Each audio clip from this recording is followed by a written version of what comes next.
अमन और प्रिया, एक नए नवेले जोड़े ने अपनी शादी के बाद हनीमून के लिए एक पहाड़ी इलाके में जाने का फैसला किया। यह जगह शांत और प्राकृतिक सुंदरता से भरपूर थी, लेकिन यहाँ के स्थानीय लोग इस जगह के बारे में कई डरावनी कहानियां सुनाते थे। अमन और प्रिया को इन कहानियों पर यकीन नहीं था। वे अपने रोमांटिक सफर को किसी भी डर से नहीं बिगाड़ना चाहते थे। पहाड़ी रास्ते पर चलते हुए वे एक पुराने और सुनसान होटल में पहुंचे। होटल का मालिक, एक बुजुर्ग आदमी, उनके स्वागत के लिए खड़ा था। उसने उन्हें बताया कि इस होटल में बहुत कम लोग आते हैं और जो भी आते हैं वे जल्दी वापस लौट जाते हैं। अमन और प्रिया ने इन बातों को नजरअंदाज किया और अपने कमरे में चले गए। रात का समय था, चारों ओर गहरा सन्नाटा पसरा हुआ था। अचानक प्रिया ने कमरे के बाहर किसी के चलने की आवाज सुनी। उसने अमन को जगाया और कहा, अमन, मैंने कुछ सुना। अमन ने बाहर देखा, लेकिन कुछ नहीं पाया। उन्होंने इसे अपनी गलतफहमी समझा और सोने की कोशिश की, पर थोड़ी ही देर में दरवाजा खुद ब खुद खुल गया और तेज हवा का झोंका अंदर आया। प्रिया डर गई, लेकिन अमन ने उसे संभाला और दरवाजा बंद कर दिया। सुबह के समय वे होटल के मालिक से मिले और रात की घटना के बारे में बताया। मालिक ने गंभीरता से कहा, इस जगह की एक खौफनाक कहानी है। सालों पहले यहाँ एक नवविवाहित जोड़ा आया था। उस रात पत्नी गायब हो गई और कभी नहीं मिली। लोग कहते हैं कि उसकी आत्मा अब भी इस होटल में भटकती है। अमन और प्रिया ने इसे अंधविश्वास समझा और अपने दिन की योजना बनाई।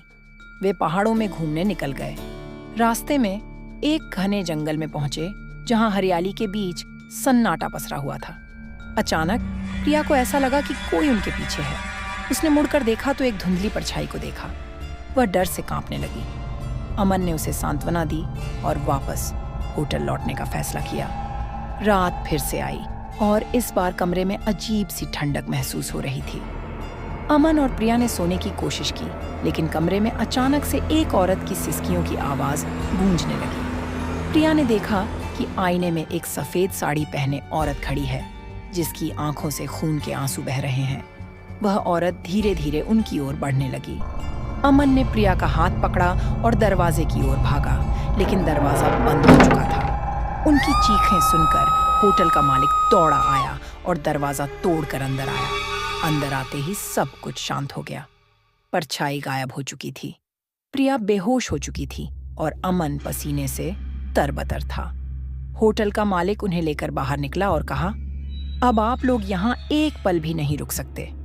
अगली सुबह अमन और प्रिया जल्दी ही वहां से निकल गए।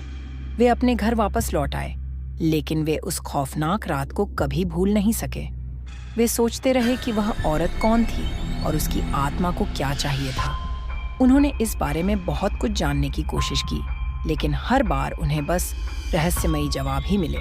जब वे वापस लौटे तो प्रिया ने देखा कि उसके शरीर पर अजीब निशान थे। यह निशान गहरे कट के थे, मानो किसी ने उसके शरीर पर नाखूनों से खरोंच मारी हो। यह देखकर अमन और प्रिया और भी ज्यादा डर गए। वे किसी विशेषज्ञ से मिलने का विचार करने लगे।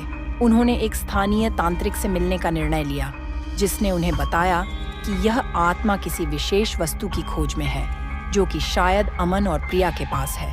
तांत्रिक ने उन्हें सलाह दी कि वे उस होटल में वापस जाएं और उस आत्मा से माफी मांगे। अमन और प्रिया ने इस सलाह को मानने का फैसला किया, हालांकि वे बहुत डरे हुए थे। जब वे वापस उस होटल पहुंचे तो उन्हें महसूस हुआ कि वहां का माहौल और भी भयावह हो चुका है। हर चीज पर धूल की परत चढ़ी हुई थी, मानो वहां सालों से कोई नहीं आया हो। उन्होंने अपना कमरा ढूंढा और वहां जाने लगे। जैसे ही वे अंदर पहुंचे, कमरे का तापमान अचानक से गिर गया और वहीं सिसकियों की आवाजें गूंजने लगीं। अमन ने प्रिया का हाथ पकड़ा और दोनों ने मिलकर उस आत्मा से माफी मांगी। अचानक कमरे में एक तेज रोशनी चमकी और वह औरत सामने आ गई। उसकी आंखों में दर्द और क्रोध था। उसने इशारा किया कि वे उसकी खोज में उसकी मदद करें। अमन और प्रिया ने हामी भरी और वह औरत धीरे धीरे गायब हो गई।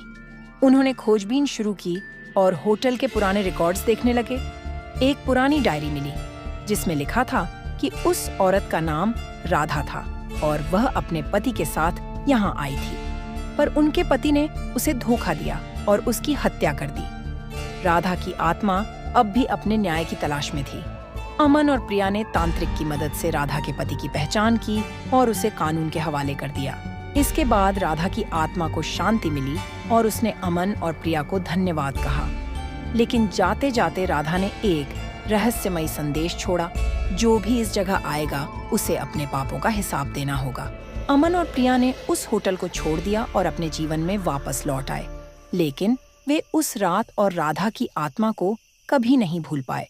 हर बार जब वे एक दूसरे को देखते तो उन्हें राधा की दर्द भरी आंखें याद आ जातीं, मानो वह अब भी कहीं उन्हें देख रही हो।